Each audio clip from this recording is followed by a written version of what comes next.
Aujourd'hui, dans le fond, on fait de l'asphalte, mais c'est loin d'être de l'asphalte ordinaire. C'est Bébite. Bébite, c'est les produits bitumineux, donc béton bitumineux, Bébite. L'usine Vaudreuil, pour produire de l'alumine, utilise un minerai qu'on appelle la bauxite. Et le résidu de bauxite, en fait, est le résiduel du minerai une fois qu'on a extrait l'alumine.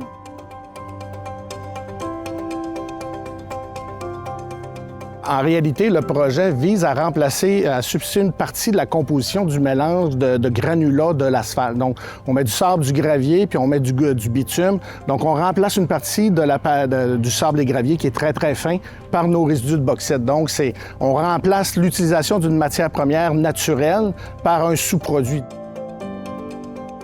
Les enjeux par rapport à la valorisation des résidus de bauxite, ils sont assez nombreux. Puis pourquoi on le fait en réalité? C'est pour avoir le plus faible impact qu'on peut avoir sur nos collectivités, puis sur notre impact sur la production également. Donc, on a plusieurs initiatives qui roulent actuellement pour essayer de trouver des options de valorisation. Puis le projet d'aujourd'hui, Bébite, en est un justement qui nous permet d'atteindre certains de nos objectifs qui visent éventuellement à avoir zéro enfouissement à terme pour la production de notre aluminium responsable.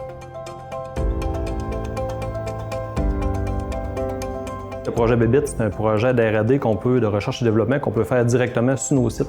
C'est une opportunité rare qu'on a, mais en plus de ça, c'est une vitrine technologique.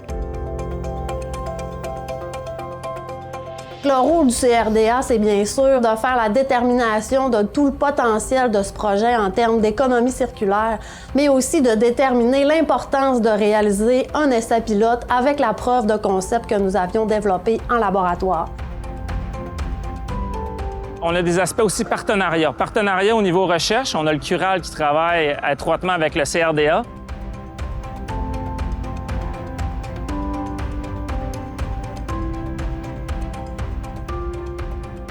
On a des partenariats avec Intercité qui sont les spécialistes, les experts de l'asphalte. Donc, on utilise leurs employés, leur expertise, leur usine, leur laboratoire. Tout ça nous sert dans le concept.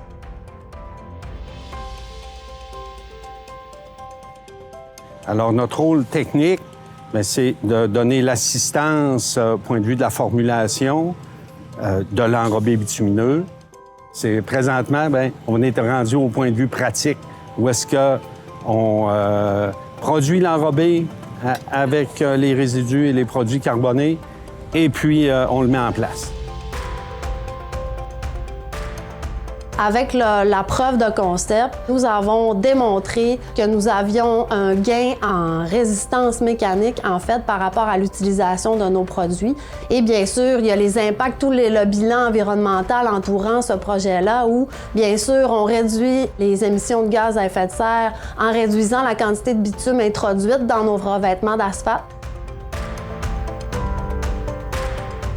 Si on y va avec des données par kilomètre de route qu'on va faire, c'est environ 50 tonnes de matériel recyclé.